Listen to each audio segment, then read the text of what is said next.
Buenos días, chicos. Vamos con la asistencia, por favor.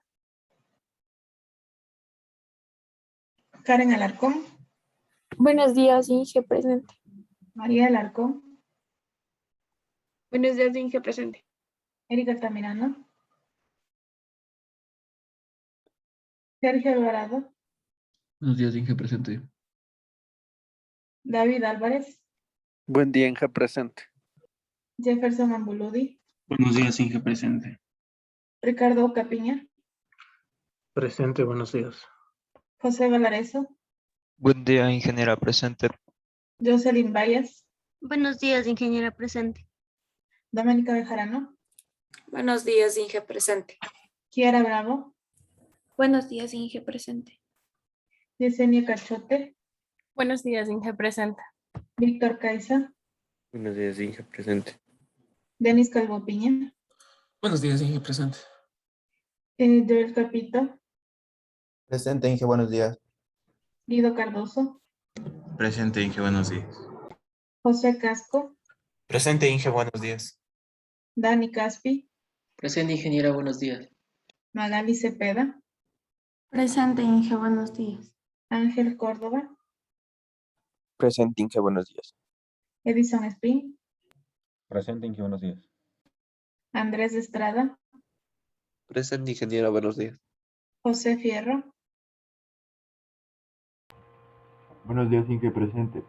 Islendi Gamboa, Buenos días, Inge, presente. Alexis García, Presente, Inge, buenos días. Cristian Guato, Presente, ingeniera, buenos días. Wilmer Jiménez, Adasa Layedra, Presente, Inge, buenos días. Eric Danga, Presente, Inge, buenos días. Josué Llerena, Buen día, ingeniera. Presente. Elvis Llerena, Presente, Inge, buenos días. Lisbeth Martínez, Buenos días, Inge, presente. Daniela Mayancha, Buenos días, Inge, presente. José Miranda, Presente, Inge, buenos días. René Mullo, Presente, Inge, buenos días. Stalin Núñez, Presente, ingeniera, buenos días. Jorge Paredes, Buenos días, Inge, presente. Jefferson Parra, Presente, Inge, buenos días. Fabián Quispe, Presente, ingeniera, buenos días. Roberto Rosero, Presente, Inge, buenos días. Estefanía Salazar, Presente, ingeniera, buenos días. Vinicio Alcán, Presente, ingeniera, buenos días. Steven Sigua, Presente, ingeniera, buenos días. Jeremías Sinalvisa, Buenos días, ingeniera, presente. John Tierra, Buenos días, ingeniera presente. Brian Ulloa, Presente, Inge, buenos días. César Vaca, Emilio Vallejo, Buenos días, Inge, presente. Darwin Villarroel, Ingeniera, buenos días. Presente, Inge, buenos días. Creo que se me interrumpió César Vaca, por favor. ya, no hay problema. Marlon Yauripoma, Presente, Inge, buenos días. Steven Yumiseva, Presente, Inge, buenos días. Roberto Zambrano, Presente, ingeniera, buenos días. ya denme un segundo, paso a la otra lista.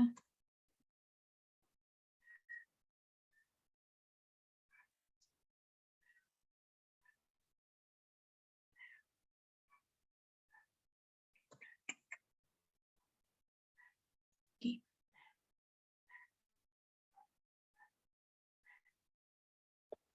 Brian Mejía, Presente, Inge, buenos días. Edwin Villa, Presente, Inge, buen día. listo. A ver.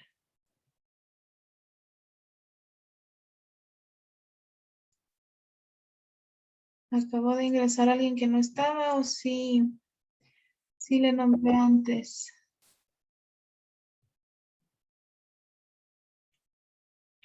Erika Altamirano.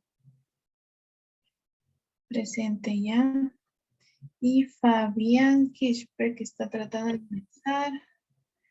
Fabián. Ya está. ¿Alguien sabe algo del compañero Jiménez que no está?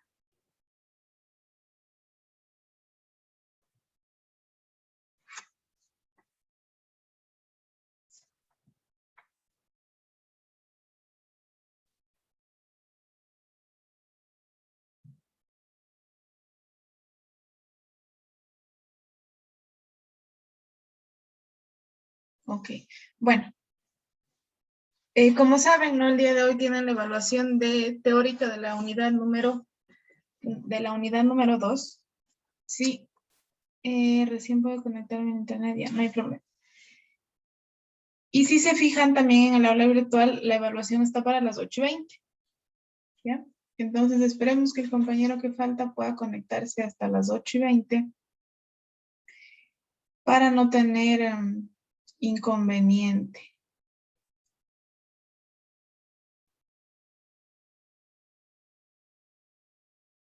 ¿O prefieren dar ahorita? Las 8:20.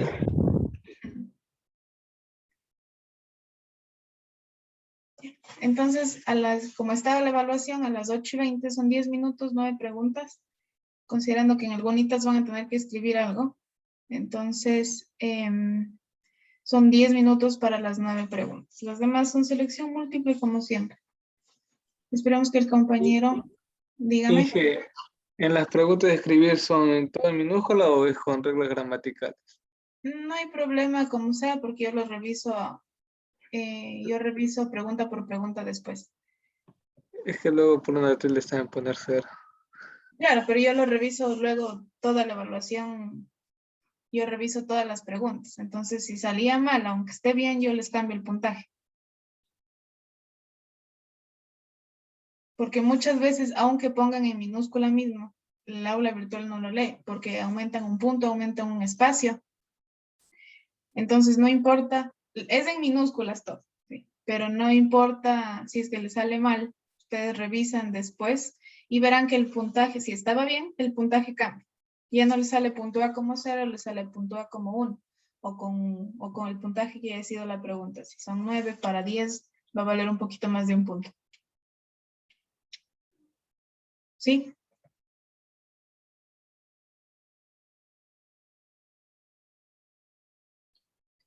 Ya. Entonces, les voy a compartir pantalla. Sí, vamos a empezar con la siguiente unidad. La unidad que nos toca es estructuras en el espacio. Entonces, vamos a centrarnos en el estudio de elementos de pórticos, elementos, es decir, a flexión, y su estudio para obtener la matriz de rigidez en el espacio. Entonces, el procedimiento que vamos a ver a partir del día de hoy, será considerado o es el que deben tomar en cuenta para hacer su matriz de rigidez en el proyecto de investigación. ¿Sí? Lo mejor, el día de hoy vamos a ver solamente teoría. Un ejemplo, vemos la siguiente clase. ¿Sí? Un ejemplo, la siguiente clase.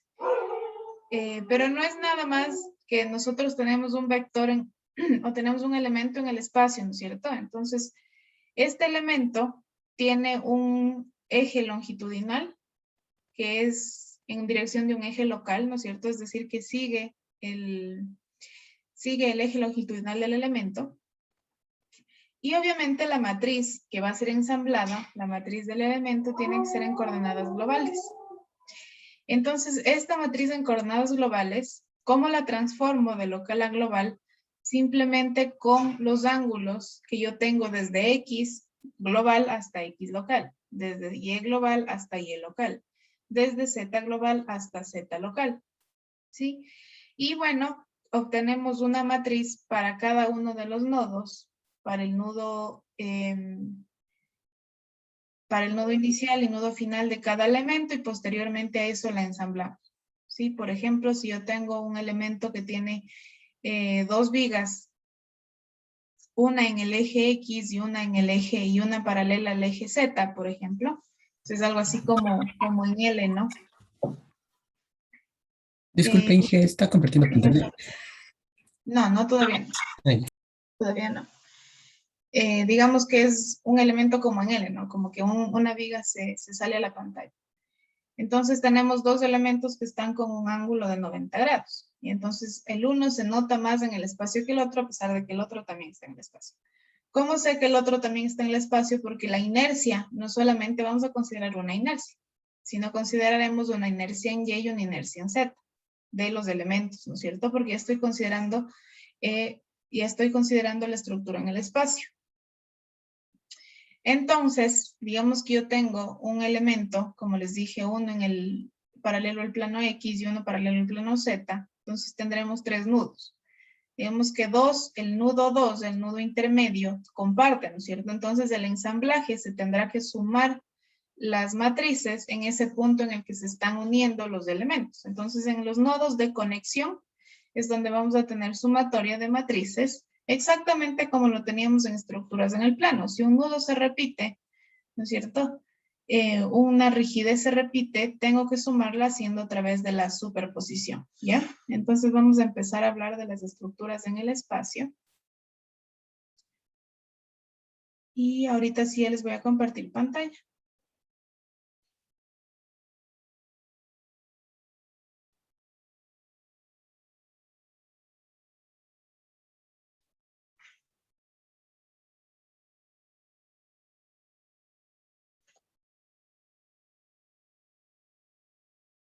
Ya.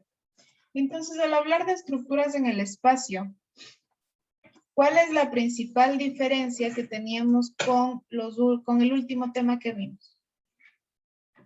¿En qué se diferencian este tema al anterior tema?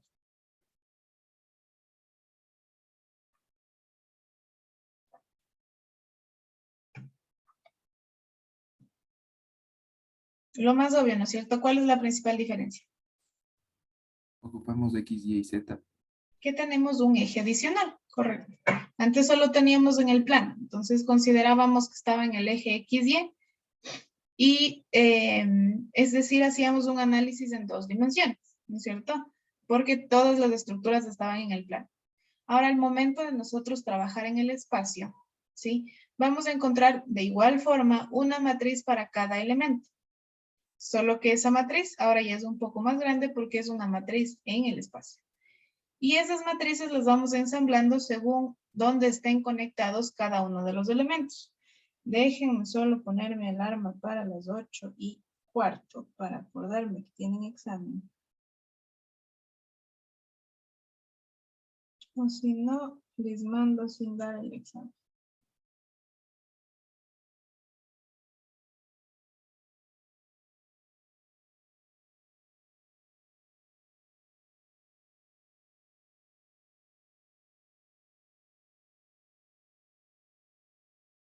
Ya. Entonces, la principal diferencia es que ya yo no tengo una restricción de un análisis en un espacio bidimensional, ¿no es cierto? Yo no me voy a centrar que voy a hacer un análisis en dos dimensiones. Entonces, ahora, como ya no vamos a tener esa restricción, ¿sí? Es mucho más fácil entender el análisis en el espacio porque ustedes ya vienen entendiendo un análisis en el plano. Simplemente a ese análisis lo que hacemos es aumentarle un eje en el espacio, que es perpendicular al plano XY, ¿no es cierto? Entonces, en el espacio ya no tenemos esa restricción. Si ya no tenemos la restricción de un análisis solamente bidimensional en dos dimensiones, sino que ya estamos considerando un análisis en el espacio. Es decir, yo puedo graficar un elemento en el espacio, o si yo tengo solamente un elemento, como podríamos tenerlo antes, ¿no es cierto? Digamos que yo tenía el eje X, el eje Y, yo tenía aquí mi estructura, mi elemento, parte de mi estructura. ¿Cómo sé que este elemento puede ser en el espacio? Tengo el eje Z y yo pues ya considero sus coordenadas en el espacio, ¿no es cierto? Yo puedo decir que este está en una coordenada 0 en X, el nudo inicial, por ejemplo. 0 en X, 0 en Y, 0 en Z. ¿Ya? Acá ya le puedo también dar una coordenada en X, Y, Z. Incluso ahora, ese mismo elemento digamos, ese elemento considerado como un solo elemento, puedo yo tenerlo acá.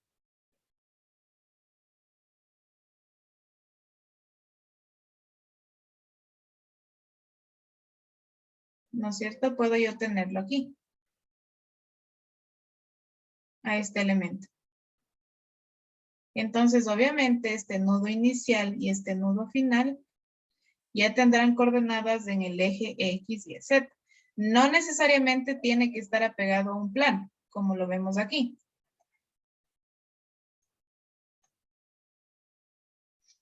Puede estar así.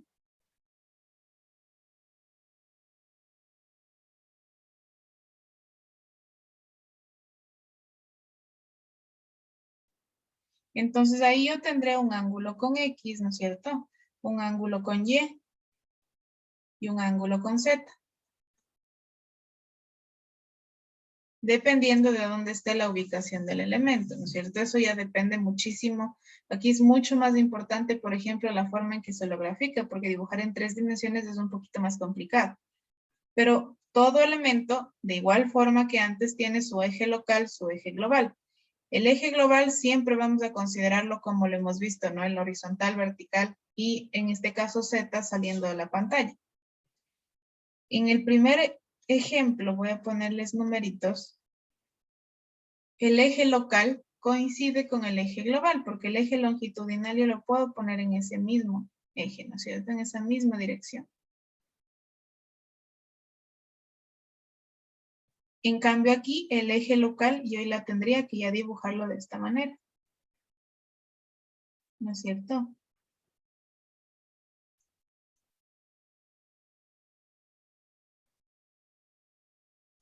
Y acá, el eje local, yo tendría que dibujarlo de esta manera.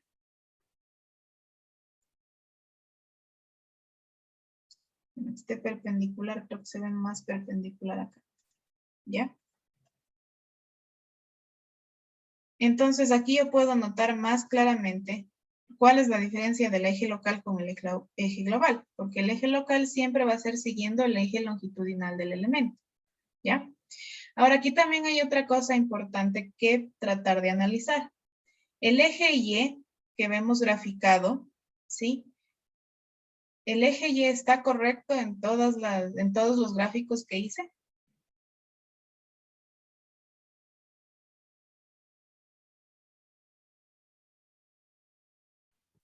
En la tercera, ¿por qué te estás desviando? En la 2 está mal. ¿Dónde le pondría?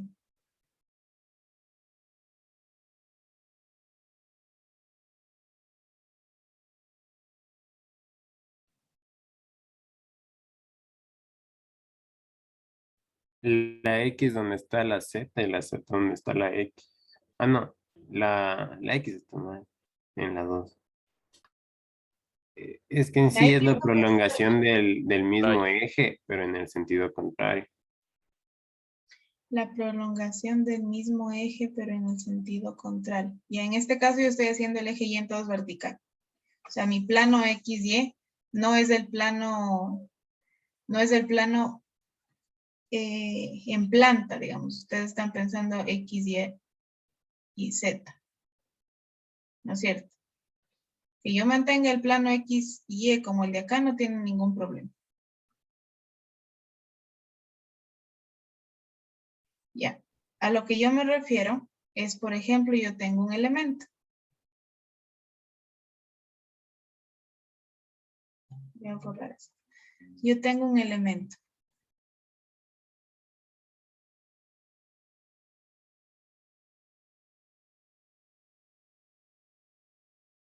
¿No es cierto? El eje X en ninguno está mal. El eje X es el único que siempre tiene su ubicación correcta, porque yo sé que este es el eje longitudinal de mi elemento, ¿no es cierto? Entonces el eje X va obligatoriamente aquí. Que me digan que el eje X está mal, ahí sí no me están entendiendo.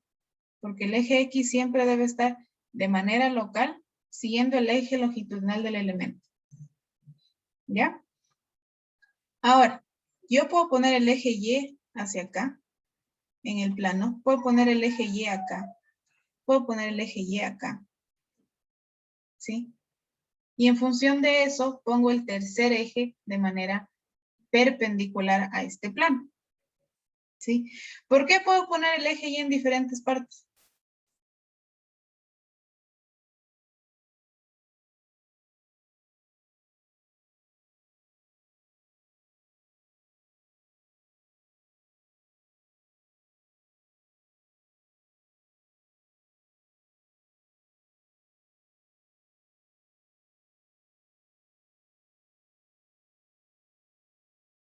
No está mal.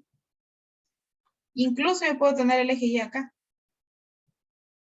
Porque sigo manteniendo una perpendicularidad con el eje X y en este plano, perpendicular a este plano, digamos que lo tengo así, perpendicular a este plano tiene que ser el plano Z. Entonces digamos que a este inclinado perpendicular al plano XY tiene que ser el eje Z. ¿Ya?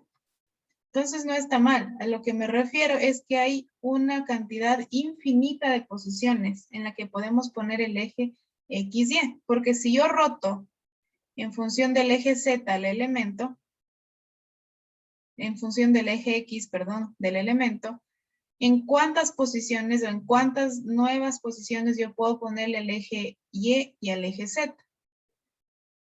Si yo roto el elemento siguiendo en función del eje X. Infinitas posiciones. Infinitas, porque yo puedo girar en función de 360 grados, ¿no es cierto? Entonces, de esos 360 grados no quiere decir solamente que le voy a girar 1 grado, 2 grados, 3 grados. Puede ser 1.1, puede ser 0.5, puede ser 0.7, ¿no es cierto? Entonces, para hacer una forma más fácil de analizar, siempre voy a tratar de escoger una misma posición para el eje Y en todos los casos.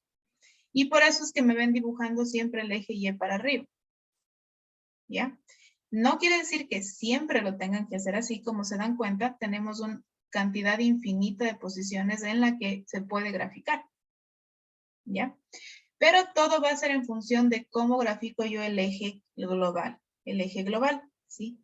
Entonces aquí siempre ustedes ven que yo, porque me estoy guiando en el eje, en el ejercicio, en el plano que hacíamos, ¿no es cierto? En que dibujábamos el eje X horizontal, el eje Y vertical. Por lo tanto, el eje Z tiene que ser perpendicular a este eje. Entonces, manteniendo el mismo análisis, ¿sí? Yo voy a trazar mi eje local para cada elemento, como ven aquí, ¿no? Caramba, no me deja dibujar en el elemento. Yo voy a graficar mi eje local, que viene hasta acá, siguiendo de manera longitudinal al elemento, o como el de acá. Y siempre me van a ver a mí dibujando, ¿sí? El eje Y vertical, ¿sí? Perpendicular al eje local. Por eso aquí me vieron dibujando aquí mismo, porque no está mal. Porque si yo tengo el elemento aquí, ¿no es cierto? Tengo el eje X perpendicular a este, sí está el eje Y. Está hacia arriba. ¿Ya? Si lo quieren poner hacia acá, digámoslo, tienen que mantener esa posición del eje Y en todos los elementos que tenga la estructura, ¿ya? Por eso a mí siempre van a ver dibujando hacia arriba, porque trato de mantener una similitud con el análisis del ejercicio en el plano. Entonces, en el plano siempre dibujábamos eje X y eje Y de manera vertical, obviamente para poderlo analizar viendo, no de manera horizontal. Que sería prácticamente el mismo análisis, ¿no? Así. Sino de manera vertical para que sea un poquito más fácil hacer el análisis, ¿no es cierto? El pórtico yo no lo dibujaba así, en el plano, sino el pórtico representando una vista de una estructura, como el ejercicio que teníamos este pórtico. O una armadura, ¿no? El ejercicio que teníamos así. No me deja dibujar recto. Ahí sí. ¿No es cierto? Yo tenía eje X y eje Y. Para representar, por decir, como una vista de la estructura. Entonces, manteniendo eso, si yo quiero hacer el análisis en el espacio, simplemente tengo este eje Z. Entonces, cada elemento tendrá X, Y y Z de manera local. En este caso coinciden, ¿no es cierto? Y por lo general en los pórticos van a tratar de coincidir. Ya aquí, por ejemplo, tendría X, Y y Z. Bueno, aquí Z saliendo de la página, un poquito difícil dibujar, porque el eje X siempre va a mantener, siempre va a mantener su dirección en función de la longitud, del eje longitudinal del elemento. ¿Ya? Entonces, digamos que yo les dibujo un pórtico que tenemos de esta manera. Voy a dibujar uno de estos ejemplos de acá abajo.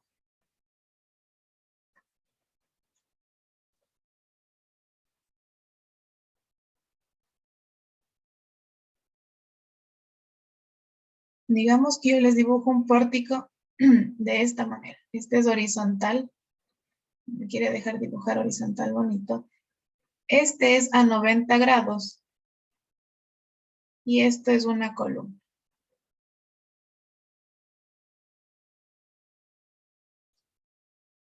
Esta maldita cosa. Ya. Entonces aquí les voy a poner yo un empotramiento.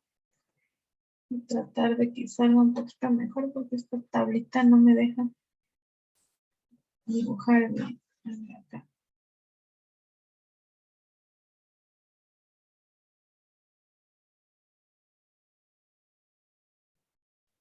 Ya, entonces aquí voy a tener empotramiento, acá voy a tener empotramiento y acá voy a tener empotramiento. Entonces aquí yo tengo mi plano X, Y y Z, ¿no es cierto? Entonces si grafico los ejes locales de cada uno, ¿cuál es el que va a coincidir con el eje global que sería este? Voy a poner elemento 1, 2 y 3. El elemento 1. El elemento 1, ¿no es cierto? Porque está paralelo al eje X. Entonces su eje local tendría eje X, eje obviamente recto a 90 grados, eje y el Z saliendo de la pantalla. El elemento 2 yo tendría el eje X en este sentido, eje y eje Z. Y acá eje X, eje y eje Z de manera local.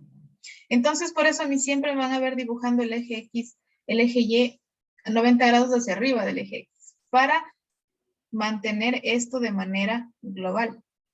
¿Ya? Si se ponen a dibujar, por ejemplo, X, Y en el plano, ustedes así, X, Y Z, que es lo que estaban tratando de decirme al inicio, el eje global también debe tener esa dirección. ¿Ya? Yo no puedo cambiar el orden en el que estoy dibujando los planos. Si aquí lo dibujo local y global lo dibujo de esta manera, ahí sí voy a tener un inconveniente porque tengo que rotar demasiado el ángulo para llegar del eje local al eje global. ¿Ya?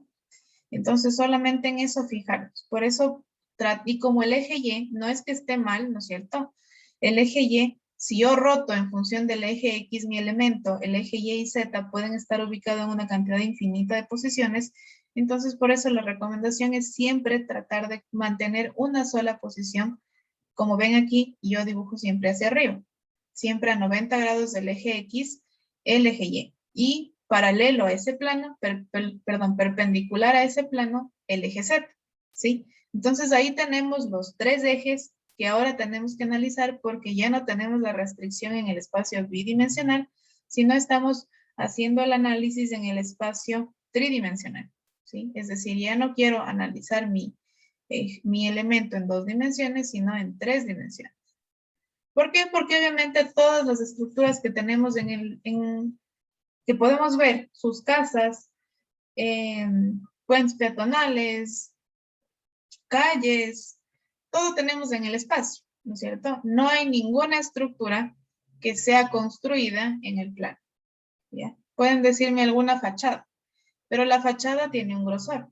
Sigue siendo una estructura en el espacio, porque pueden ver ustedes que muchas veces casas patrimoniales, aunque no se lo debe hacer, sí aprovechan a veces sismos, aprovechan o simplemente ya no les interesa restaurar la vivienda, porque eso es lo que se debe hacer en una vivienda patrimonial, o digamos que la vivienda ya ha estado en tan malas condiciones que se les permite no botar la vivienda, pero la fachada por lo general siempre se la mantiene. Entonces pueden ver a veces que hay fachadas que hay la pared con la puerta principal que está todavía en pie, y el resto para dentro de la estructura, para dentro de la casa está completamente caído, porque ya hicieron la demolición. Entonces pueden decirme, no, ahí tengo yo algo en el plano, pero no, sigue teniendo los elementos, siguen teniendo un grosor.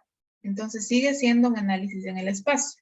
Si no tengo solamente un plano, sino a través del eje Z, yo puedo determinar cuál es la profundidad que tienen los elementos. Entonces sigue siendo un análisis en el espacio. En el mundo en el que nosotros vivimos, no hay ninguna estructura que sea en 2 dimensiones. Entonces se la puede analizar en 2 dimensiones, ¿sí? Tratando de simular un análisis aproximado de la estructura para ver más o menos cómo sería su funcionamiento. Sin embargo, siempre será solamente una aproximación. Un análisis real siempre va a ser el análisis en 3 dimensiones.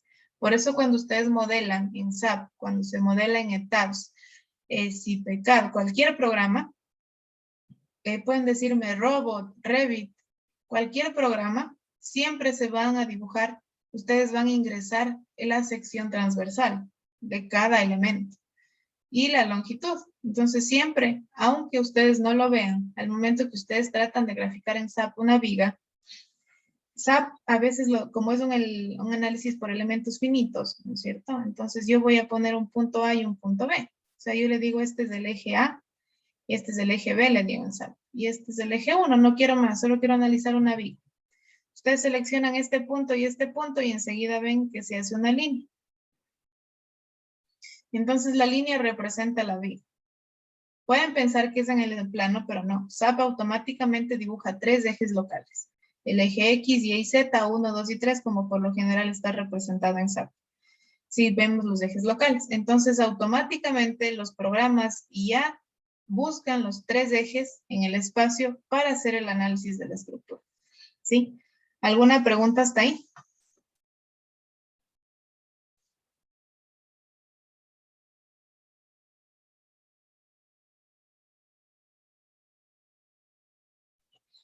Ya, no es nada complicado. Sí, el entender que tengo un análisis en el espacio no me cambia mucho en función de cómo, por ejemplo, yo tengo que obtener una matriz de rigidez.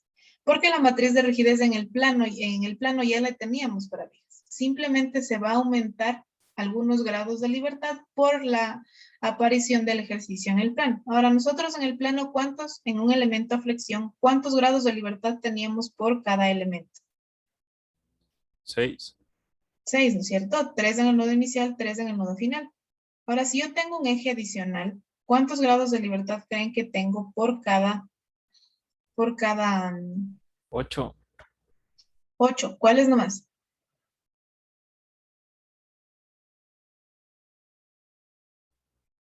4 en el nodo inicial, 4 en el nodo final, me estarían diciendo, ¿no es cierto? Sí. ¿Cuáles nomás serían? Horizontal, vertical, giro. Este ya.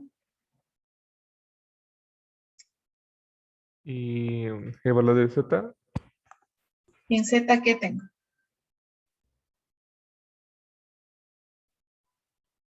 Porque acordémonos que cuando tengo los 3 en el plano, ¿no es cierto? Estos 3 en el plano, ¿qué tipo de desplazamiento son?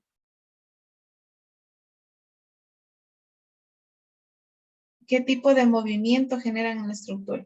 Horizontal, vertical y rotación. ¿No es cierto? Tengo 2 de rotación, que son en el X y Y, perdón, 2 de traslación. 2 de, ya no puedo escribir traslación hasta donde quería. Tengo 2 de traslación, que es en el X y 1 de rotación, que solamente es entre el plano X y Y, porque no tengo ningún otro plano, ¿no es cierto? Ahora, si ya tengo 3 dimensiones, ¿qué se me aumentaría? Una traslación más. Una traslación. Correcto. ¿Qué más se me aumentaría? Serían 2 rotaciones. Correcto. 2 rotaciones más. ¿Por qué? Porque yo ya tengo una rotación que puedo hacer en función de XZ, ¿no es cierto? Una rotación en función de ZY y una rotación en función de XY. Entonces, al final, ¿cuántos grados de libertad tengo por cada nodo? 6. Tengo 6 grados de libertad por cada nodo y en total en la estructura yo puedo tener 12 grados de libertad. ¿No es cierto? Entonces, ¿cuántos ha sido? Tengo 3 de traslación cuando analizo en el espacio y 3 de rotación. Porque voy a tener uno por cada eje. Sí, un desplazamiento en X, un desplazamiento en Y, un desplazamiento en Z y una rotación que puede ser en el plano XY, en el plano XZ y en el plano YZ. ¿Sí? ¿Alguna pregunta hasta ahí?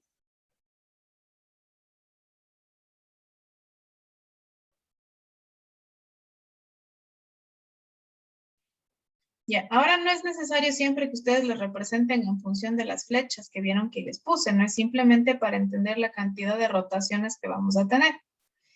Yo puedo representarlo de esta manera. Tengo X, Y, Z siendo traslaciones y puedo poner aquí mismo, por ejemplo, un θ1, θ2 y θ3 diciendo que son rotaciones. Y entonces aquí yo pusiera un dx1, un desplazamiento en y2 y un desplazamiento en z3 por enumerar grados de libertad, ¿sí? ¿Cómo lo vemos acá? Yo voy a tener desplazamiento en x, y y z para cumplir las 3 traslaciones y una rotación en x, y y z teniendo 3 rotaciones, ¿sí? Aquí como ven, por ejemplo, si yo tengo el plano x, y en este gráfico, ¿no? De manera horizontal. El plano Z está en perpendicular a ese, ¿ya? Entonces no hay ningún problema en qué dirección yo pongo el eje Y. El eje Z siempre tiene que estar perpendicular al plano XY. Como les digo, siempre la única condición es que de manera global y de manera local los planos tienen que tener sentido. Es decir, si yo pongo de manera horizontal en mi plano horizontal el eje XY, tengo que mantener ese para el eje local y el eje global, ¿ya?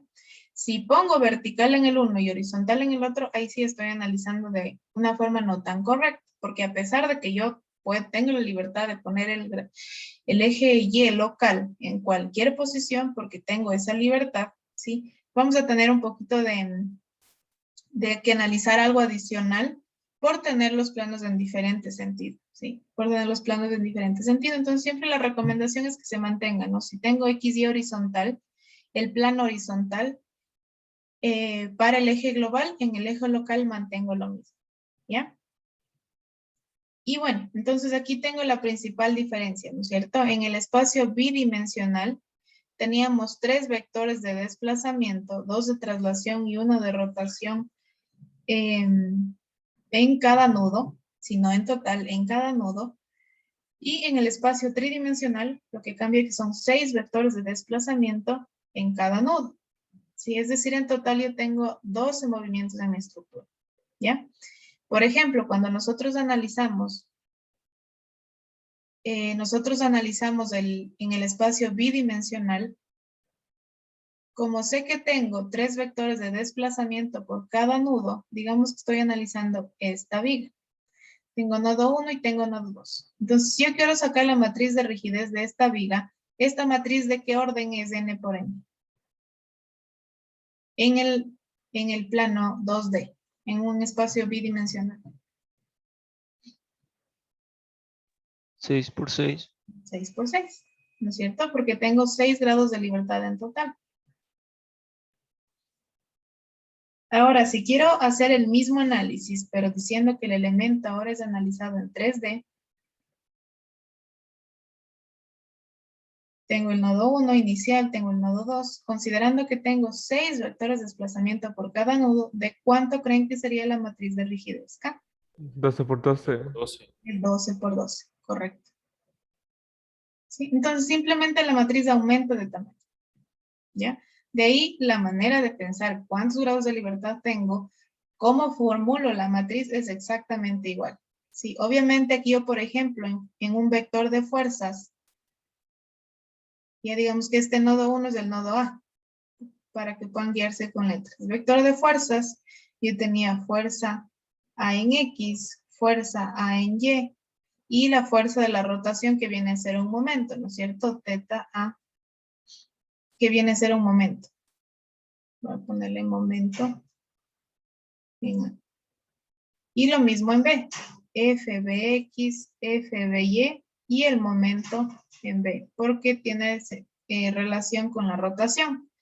Si pienso lo mismo para el elemento en 3D, ¿qué nomás tendría, por ejemplo, en el nudo A? Porque tendría que tener 6 fuerzas, ¿no es cierto? De AX, de AY, de AZ. Ujú, ¿sí? Tengo ya 3.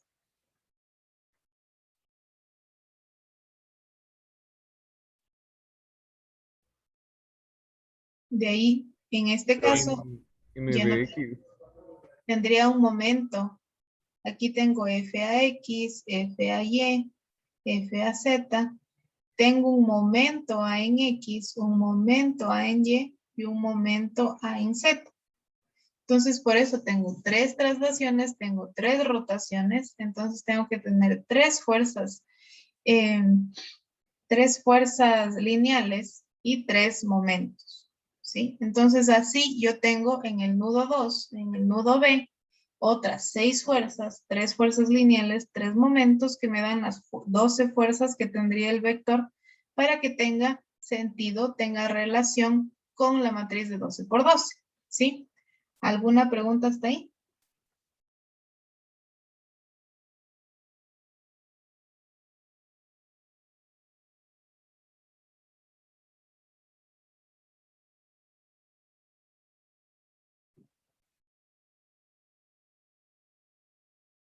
Ya, ahora si ponemos un pórtico tridimensional simple, ¿ya? Un pórtico simple. ¿Cuántos nudos tengo yo aquí?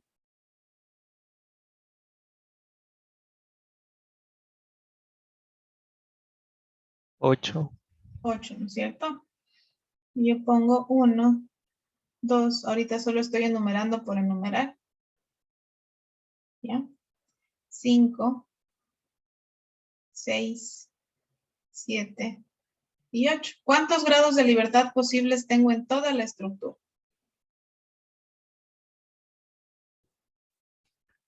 48. 48, correcto. ¿Sí? Tendría 48 grados de libertad posibles considerando que cada nudo puede tener 6 grados de libertad. ¿No es cierto? Puedo tener en X, en Y y en Z. Pero aquí puedo ver unas restricciones que me pueden ayudar a eliminar la cantidad de grados de libertad a analizar o la cantidad de elementos a analizar. No necesariamente elementos, sino solamente cantidad de grados de libertad a analizar. ¿Ya? ¿Cuáles serían esas restricciones? El tipo de apoyo. El tipo de apoyo. Si yo tengo un apoyo empotrado, que es la aproximación más cercana a las viviendas, ¿no es cierto? Porque, por ejemplo, en su casa, ¿puede alguien decir que tiene un apoyo fijo en alguna de las columnas de su casa? ¿O un apoyo móvil o un empotrado? ¿Por qué dirían que tienen ese tipo de apoyo? ¿Qué tipo de apoyo dirían que tienen las columnas en su casa? Empotrado. ¿Por qué? Por las cimentaciones. La cimentación, porque la cimentación de una columna, de una estructura, digamos, de un piso, ¿no es cierto? No es nada más que si yo dibujo mi columna, aquí está el nivel del suelo. La cimentación va ahí. Digamos que esta es una columna de 240. No, 1.20, más arriba para que sea de 240. Y se nota la diferencia en la escala. Vamos a hacer que se note la diferencia en la escala.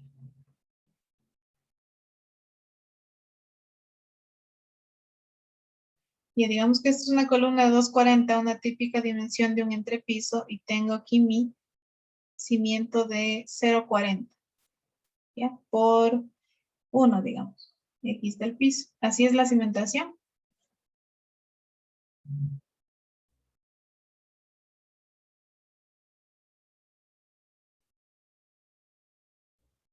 Aquí tengo el hormigón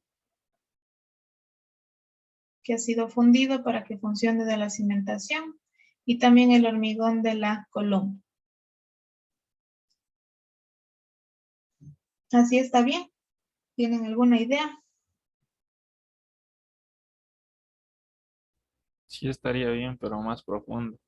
Correcto, más profundo. Entonces la dimensión puede estar bien, pero no la ubicación de la cimentación. Por eso se le considera un empotramiento. Una cosa es cimiento, una cosa es plinth, ¿no es cierto? Entonces yo voy a tener mi nivel de suelo. Entonces el cimiento va a ser todo esto. Y el plinto viene a estar acá. Aquí tendría los 0,40 por 1. Obviamente el hierro de mi columna viene todo así, ¿no es cierto?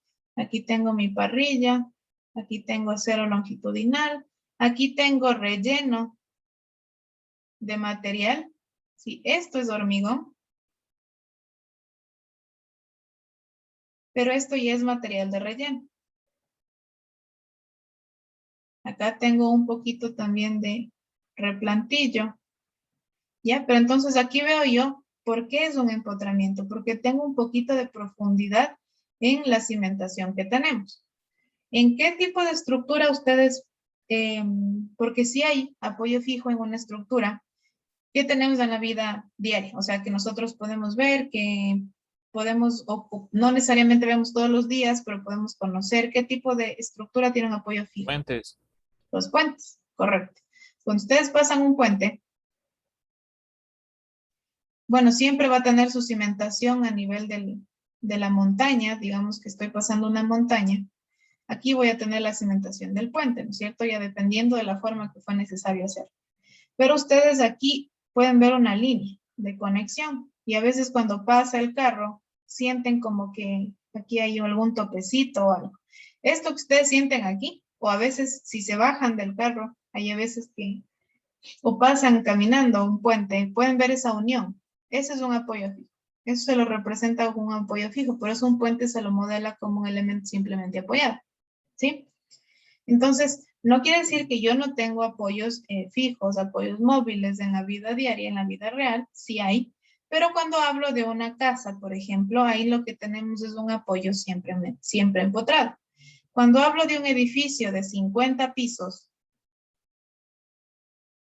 ¿ya? Cuando hago un edificio, hablo de un edificio de 50 pisos, ¿puedo considerar esta misma cimentación, este mismo modelo de cimentación? Sí. ¿Sí? ¿Cómo sería? Tengo una columna que viene desde el piso 50 y va a llegar hasta la base, hasta el nivel 0.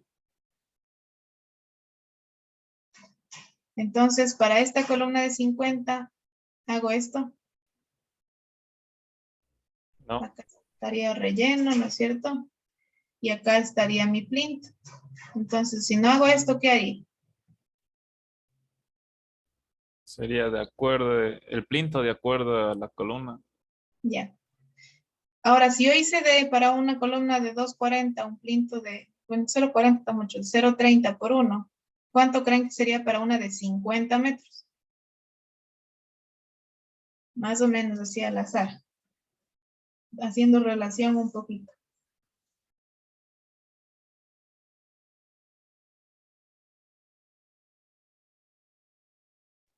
De 3 por 3, tal vez. 3 metros me dicen de la altura del plinto y 3 metros de manera horizontal. Puede estar bien, pero por eso tenemos otros tipos de cimentación, porque ¿qué pasa si yo tengo una columna, yo tengo, por ejemplo, otra columna a 5 metros de distancia? ¿Ya? Entonces, si esto tengo de 3, yo voy a tener 1.50 hacia acá, 1.50 hacia acá, aunque 3 va a estar un poquito corto. Tendría también 1.50 hacia acá, 1.50 hacia acá. Entonces aquí ya tengo 3 metros, tengo 2 metros de separación que estaría medio bien. Estaría más o menos bien. Pero estos 3 metros en altura, imagínense lo que es tener 3 metros en altura en un cimiento, en un plinto. Solo imagínense la altura promedio de piso a techo o piso a losa de intermedia es 2.40. Si dicen de 3x3 es como tener un cuarto lleno de hormigón. Que para edificios de 50 pisos tiene sentido, ¿no? Incluso puede ser un poquito más grande. Pero por eso hay otros tipos de cimentaciones, para que no sea un tan ancho, por ejemplo. ¿Qué otros tipos de cimentaciones creen que podían utilizar?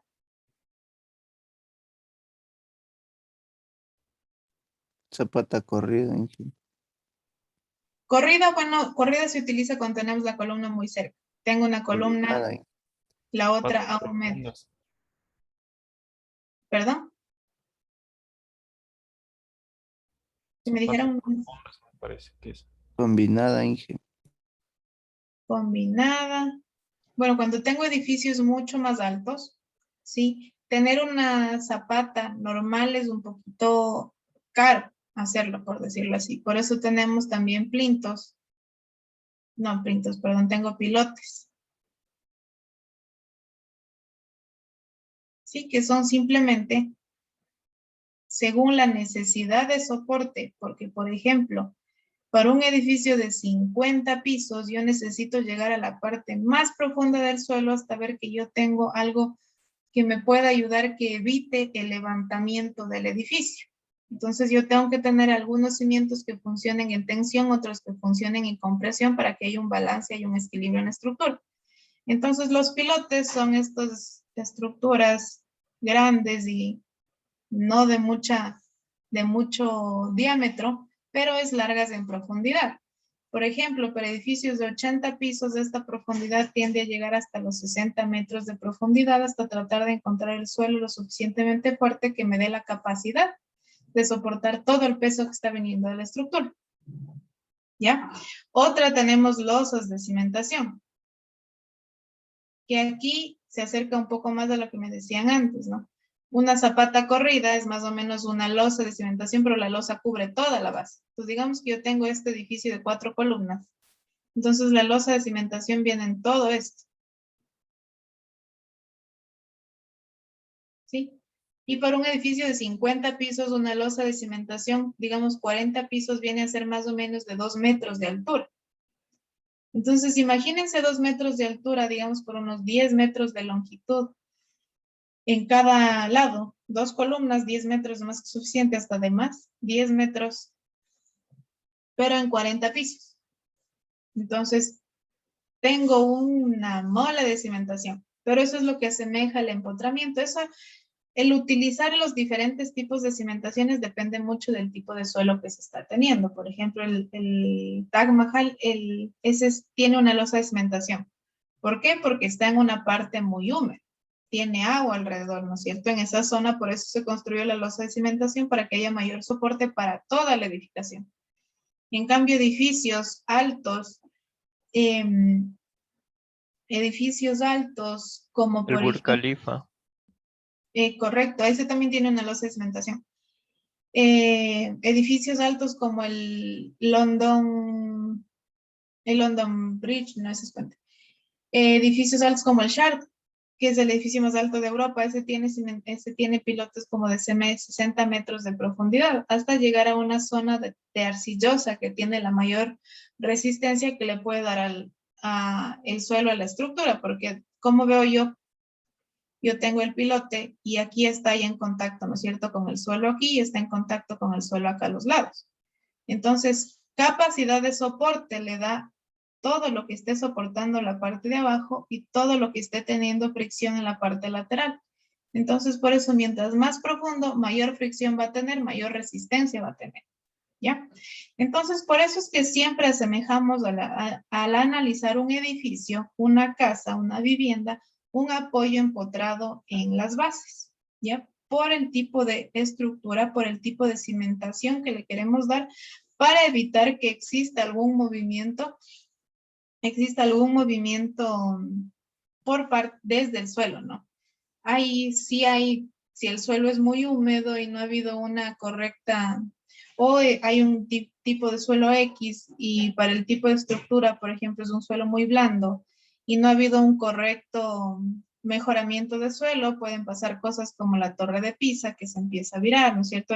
Ejemplos muy, muy conocidos, por decirlo así. Porque de ahí en viviendas Cuando ustedes empiezan a ver que una vivienda, por ejemplo, no sé si alguien, algo cercano se ha ido con alguna casa, pero algo cercano conocido tal vez es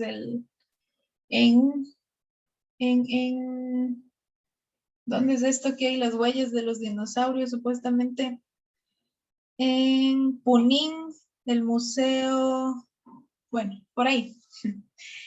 Ese museo que hay por Punín donde supuestamente hay las huellas de los dinosaurios.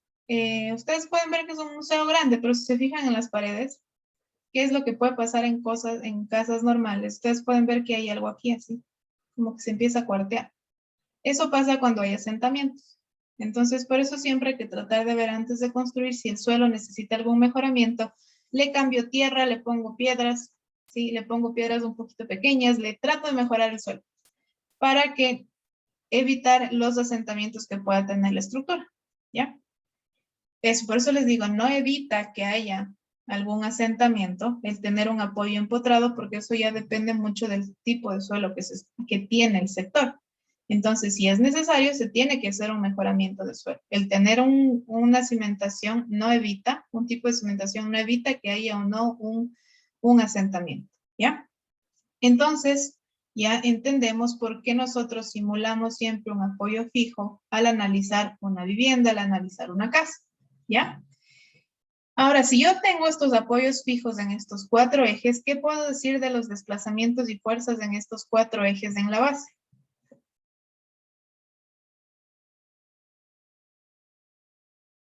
No van a tener rotación. No van a tener rotación, ¿correcto? Es decir, rotaciones son iguales a 0. ¿Qué más es igual a 0?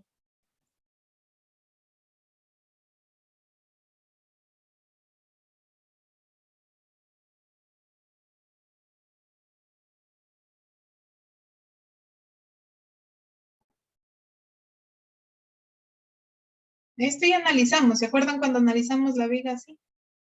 ¿Qué decíamos del desplazamiento en X, desplazamiento en Y? Igual a 0.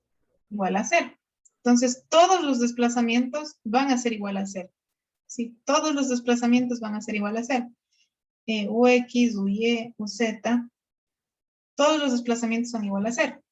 Entonces, yo en una estructura así puedo reducir la cantidad de grados de libertad a analizar. Si yo digo que todos estos son 0 en los grados de libertad de la base, ¿a cuántos grados de libertad se me reduce para esta estructura? En total. 24. A 24, correcto. La mitad porque tendría 6 en cada uno. Por 4, 24 tengo en la parte de abajo y 24 tengo por la parte de arriba. ¿Ya? Entonces ahí sí yo sí puedo reducir. Yo sí puedo reducir la cantidad de grados de libertad que voy a analizar, considerando que en el apoyo no voy a tener movimientos permitidos, es decir, yo ya sé que yo ya conozco que el desplazamiento es igual a 0. No importa, eso sí, si ustedes analizan los 48, no importa, porque al momento que descubran que estos son igual a 0, ¿qué van a hacer? Eliminar las filas y columnas que le corresponden. Entonces, de esa forma, nosotros ya podemos eliminar desde ya esos grados de libertad. Pero no importa, como les digo, que analicen todos, porque en un momento se van a dar cuenta que son igual a 0 y como hemos visto, en hacer la condensación, es decir, encontrar la matriz efectiva, que es una matriz reducida, va a eliminar las filas y columnas que correspondan a esos grados de libertad igual a 0. ¿Sí? ¿Alguna pregunta hasta ahí?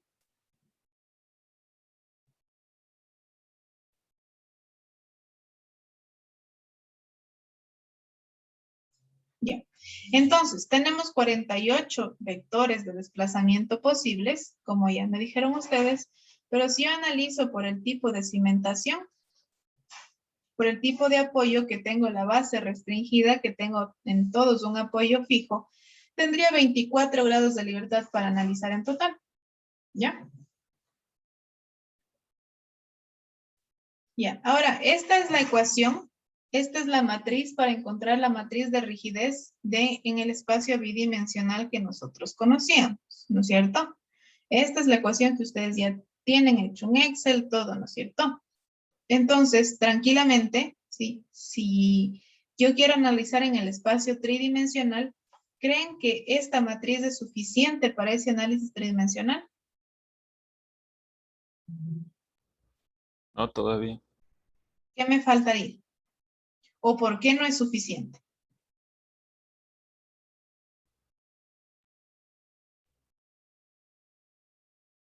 Nos faltaría un desplazamiento y 2 rotaciones. Porque la matriz no considera todos los grados de libertad. Correcto. Aquí estoy considerando grados de libertad que son 2 traslaciones y una rotación en cada nudo. ¿No es cierto? Eso es lo que estoy considerando. Por eso tengo 6 por 6.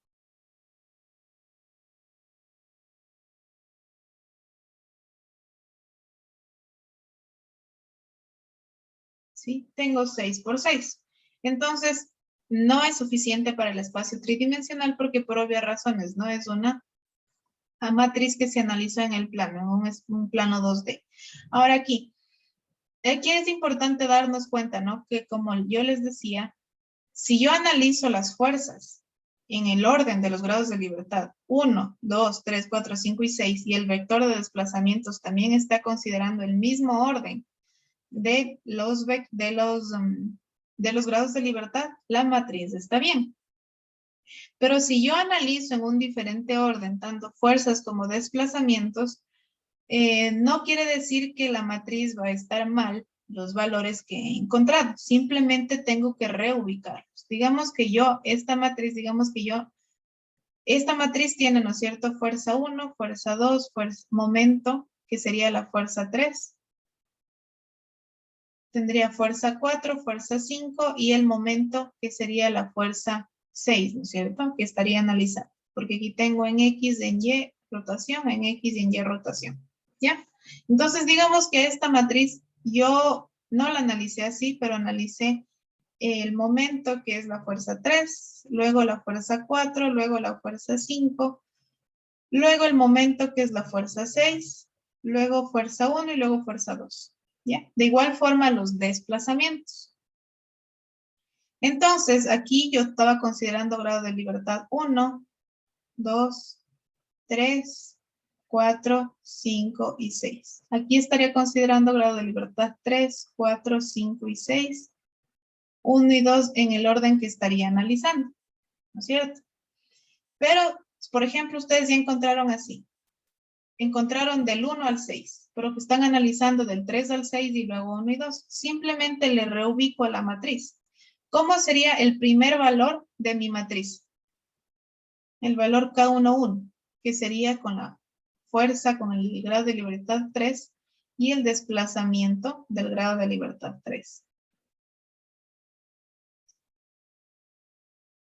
¿Cuál sería el primer valor? Aquí el primer valor de la matriz es este, ¿no? Porque tengo 1,1. Ahora tengo 3,3, lo primero que analizar. 4. 4, 3,3, correcto. Este iría primero, el 4. Luego tengo 4, tengo 3, 4. Bueno, voy a hacer toda la fila, ¿ya? Toda la fila, o mejor toda la columna que tengo más espacio, ¿ya? Entonces, luego, ¿qué tendría?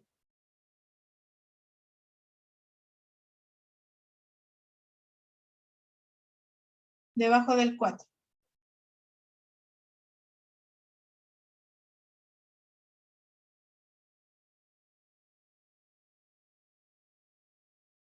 Lo demás no cambia mucho de orden, ¿no? ¿Por qué?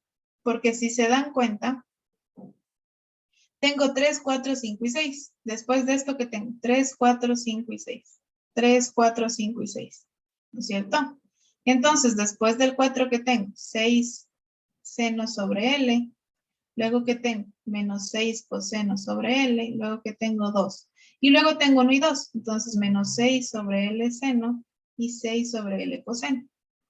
¿Ya? Entonces, simplemente copié esto primero y luego los dos de aquí que representan el 1 y 2. Que estaba en el otro orden. ¿Ya? Porque de ahí sigo teniendo el mismo orden de análisis. 3, 4, 5 y 6. ¿Sí?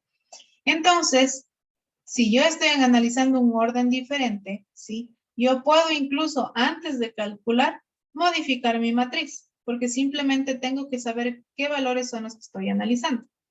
¿Ya? qué valores son los que estoy analizando para poder cambiar mi matriz, ¿sí? De ahí los valores en sí no van a estar mal, porque al multiplicar, si tienen el orden correcto, el orden, digamos que yo tengo primero fuerza 3 y primero desplazamiento 3, este valor de la rigidez tiene que ser el que relacione las dos, ¿sí? Entonces, yo puedo sí modificar el orden de mi matriz, pero siempre teniendo la consideración de que tienen que estar relacionados con la fuerza y el desplazamiento correspondiente, ¿sí? A lo que me voy es que no piensen que esté mal porque ustedes analizaron en orden alfabético o el compañero analizó en un orden diferente. Simplemente, obviamente, sus matrices serán diferentes. Tendrán posiciones diferentes en los valores porque tienen que tener relación a las fuerzas y desplazamientos en el orden que se han analizado estos dos vectores de fuerzas y desplazamientos. ¿Sí? ¿Alguna pregunta hasta ahí?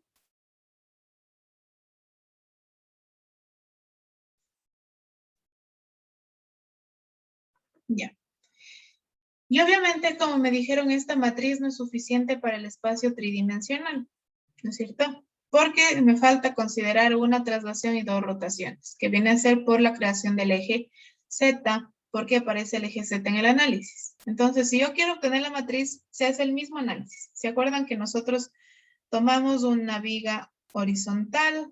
A esta le hicimos compresión y tensión para determinar una parte de la matriz.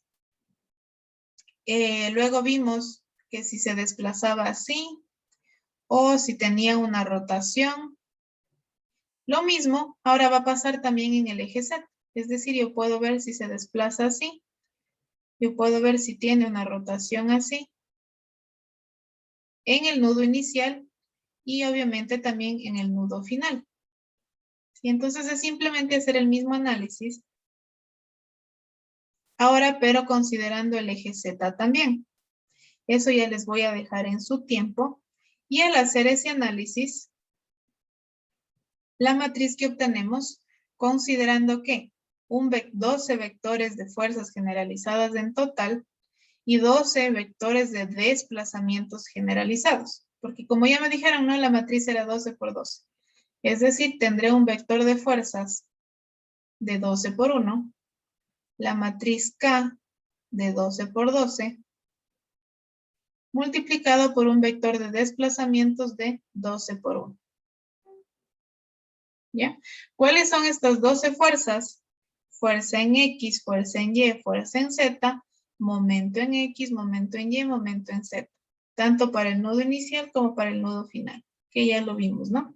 Esas son las 12 vectores de fuerzas generalizadas. ¿Ya? Y los 12 vectores de desplazamientos, tengo desplazamiento en X, desplazamiento en Y, desplazamiento en Z, rotación en X, rotación en Y, rotación en Z. ¿Ya? Entonces, esos son los 12 vectores de desplazamientos generalizados que tendría que ubicar aquí. Por eso la matriz es de 12 por 12, en función de esos grados de libertad. Considerando que de 12 por 12 va a ser la matriz para cada elemento. Una vez calculada esa matriz de 12 por 12, yo puedo encontrar la matriz de la estructura haciendo la superposición de los nodos que necesite. ¿Sí? ¿Alguna pregunta hasta ahí?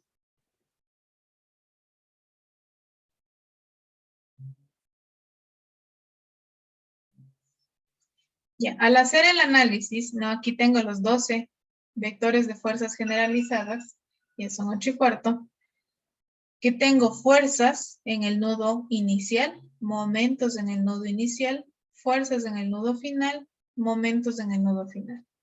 Y acá tengo que desplazamientos en el nudo inicial, rotaciones en el nudo inicial, desplazamientos en el nudo final, rotaciones en el nudo final. No necesariamente siempre va a ser A, siempre va a ser B, ¿no es cierto? A y B está por ejemplo. Haciendo un ejemplo de que el nudo inicial sea A y el nudo final sea B. Si ustedes tienen algún elemento más, digamos que tienen así A, B y C, entonces en algún punto ya no existirá el NA, porque yo voy a tener que analizar el elemento BC. ¿Ya? Entonces eso tener en consideración también, ¿no? Entonces aquí para hacerlo más general podía haber puesto I.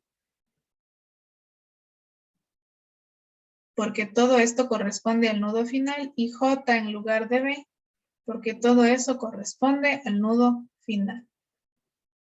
¿Ya? Y esta es la matriz de 12 por 12 que estaríamos considerando para el análisis de un vector en un espacio tridimensional. Si se dan cuenta, no es tan diferente a la matriz que tenemos en 2 dimensiones, ¿ya?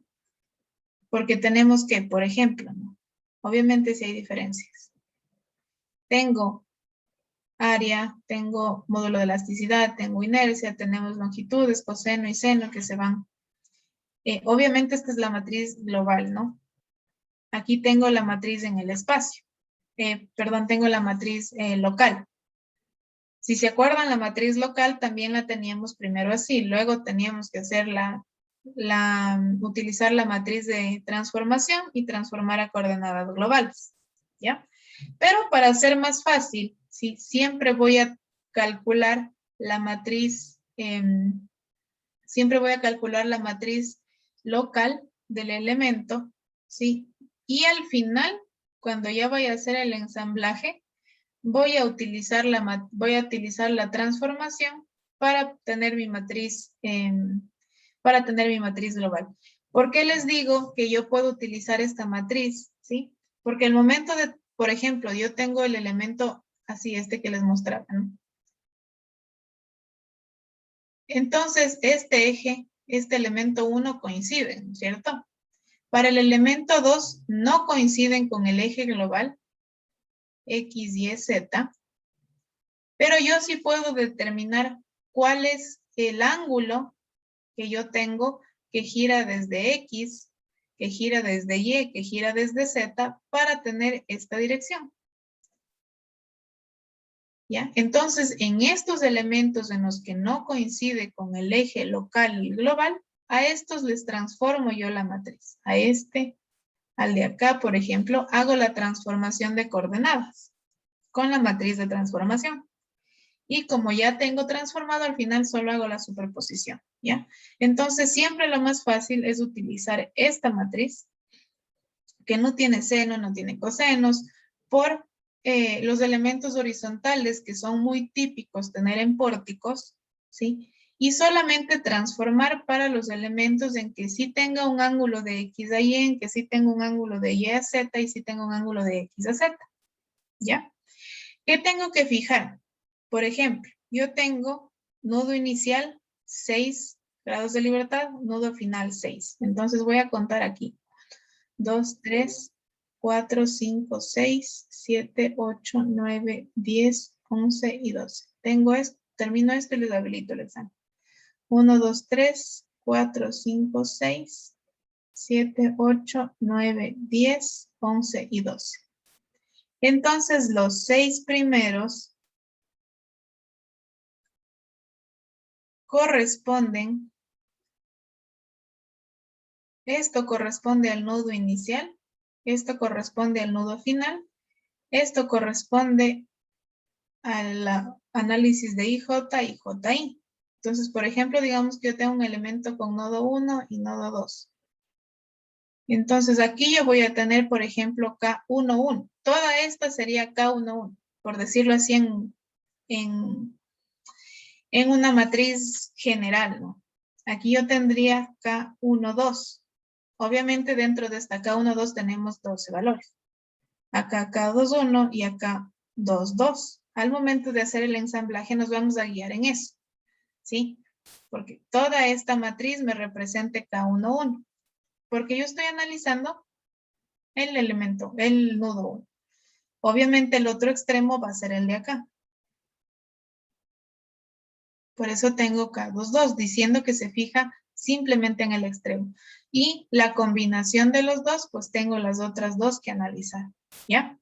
Entonces de esto me voy a acordar para cuando tenga que hacer el ensamblaje. ¿Alguna pregunta hasta ahí?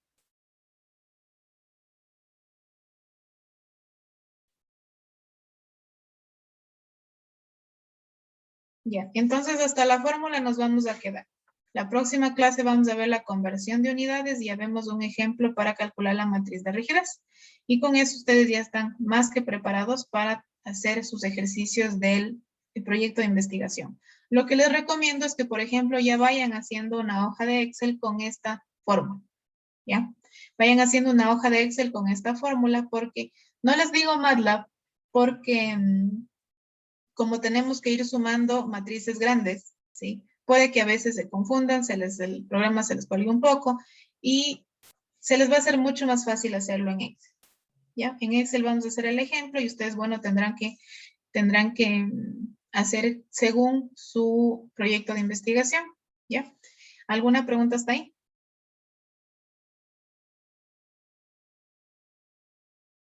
Una cosa antes, la diferencia principal que veo, si se fijan aquí, tengo inercia IZ, tengo inercia Y, tengo módulo de corte y tengo valor de J. Estas son diferencias que yo tengo porque ya tengo el análisis en el espacio. Y Z puedo calcular según la sección, la inercia en Y también, módulo de corte me tiene que dar según el material y el valor de J también según la sección del elemento, ¿ya? Que eso ya lo vemos más claro en el ejemplo. Pero esas son las diferencias principales que tengo entre un ejercicio en el espacio y uno en el plano, ¿ya? Entonces hasta ahí nos vamos a quedar. Me voy al aula virtual. Ustedes también, por favor, ya vayan ingresando al aula virtual. Voy a cambiarles para las 8:25, porque estaba para las 8:20. Y obviamente ya nadie vio. Y como no les puse todavía las preguntas, nadie vio las preguntas.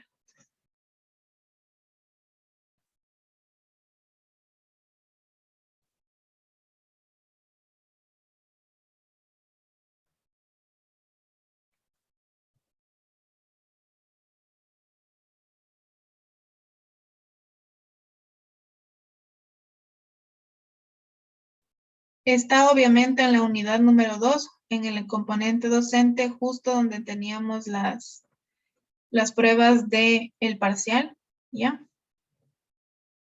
25, 35, 36. 10 minutitos.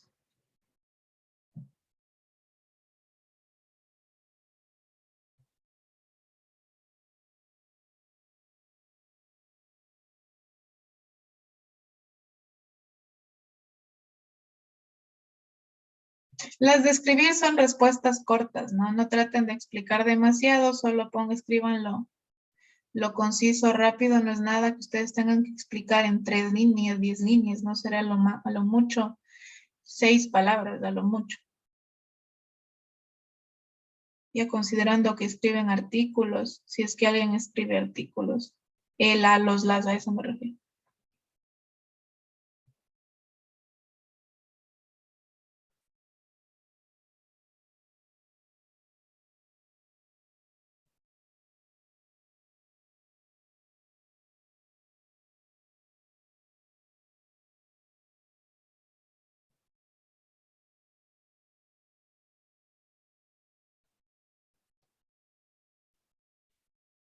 Ya chicos, entonces en 2 minutitos se les habilita, son 9 preguntas, tienen 10 minutos para resolver. Y en las que tengan que escribir, no se preocupen, escriban en minúscula, sí, escriban en minúscula. Si hay alguna multiplicación, no pongan punto, no pongan X, simplemente pongan A. Por eso hay un ejemplo que a quien le toca esa pregunta, ¿no? Está, por ejemplo, A y E, o sea, solo pongan las letras juntas. Pero si les sale mal, no se preocupen, yo reviso la evaluación manualmente cuando pongo preguntas para escribir, para que si alguna está bien, pues les cambio la puntuación a lo que tendría que ser. ¿Ya? Entonces en un minuto se les habilita, por favor ingresen a su aula virtual. Unidad número 2, evaluación unidad 2.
Ingeniero, una consulta en cuanto a la calificación que nos sale al resolver el cuestionario. En caso de que estén correctamente puestas las que teníamos que escribir, eso aumenta la nota, ¿verdad? Claro. Ah, ya listo. Gracias.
Inge, una pregunta. Dígame. Por el momento no hay cómo ver la revisión de la prueba, entonces No. no sabríamos si tenemos correctas las de completar, ¿verdad? Eso No, lo claro. comprobaríamos luego. Sí, yo les reviso, de ahí sí. Si no ha cambiado su calificación, obviamente en la revisión ya se darán cuenta por qué. Si sí ha cambiado era porque estaba bien.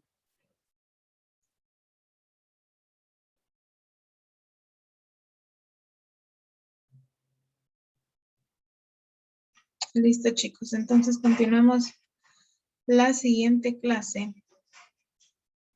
Sí, ya voy a revisar sus pruebas. Si alguien tiene alguna pregunta en las partes de contestar, ¿no? Si alguien tiene alguna duda, bueno, piensa que está bien, luego lo revisa. Si es que no está corregido, me avisa. Ya luego en la revisión podrán ver cuál era la respuesta correcta, aunque eran obvias, ¿no? ¿Cuáles eran las respuestas correctas de esas? Entonces sí, me imagino que sí saben si está bien o está mal, según les puso bien o mal, ¿ya? A veces por un espacio, por un punto, o a veces por empezar un espacio antes de escribir, el aula virtual ya lo lee como mal, pero por eso lo reviso manualmente. Listo, chicos, entonces continuamos la siguiente clase con el ejemplo de la parte de la estructura en el espacio, pero ustedes ya sigan ingresando su hojita al Excel para que puedan tener su fórmula en Excel y solo ingresan que valores de secciones, valores del módulo de elasticidad, valores del módulo de corte, porque con las secciones pueden calcular la inercia en X, pueden calcular la inercia en Y, pueden calcular el valor de J, ¿sí? Y bueno, ya vemos la matriz de transformación y con eso podemos calcular las que no estén coincidiendo en el eje local con el global, ¿ya?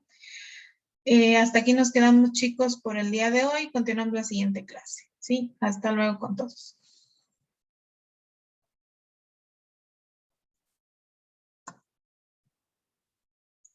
Hasta luego, despedirán. Hasta luego, Inge, cuídese. Hasta luego, Inge. Claro, Inge.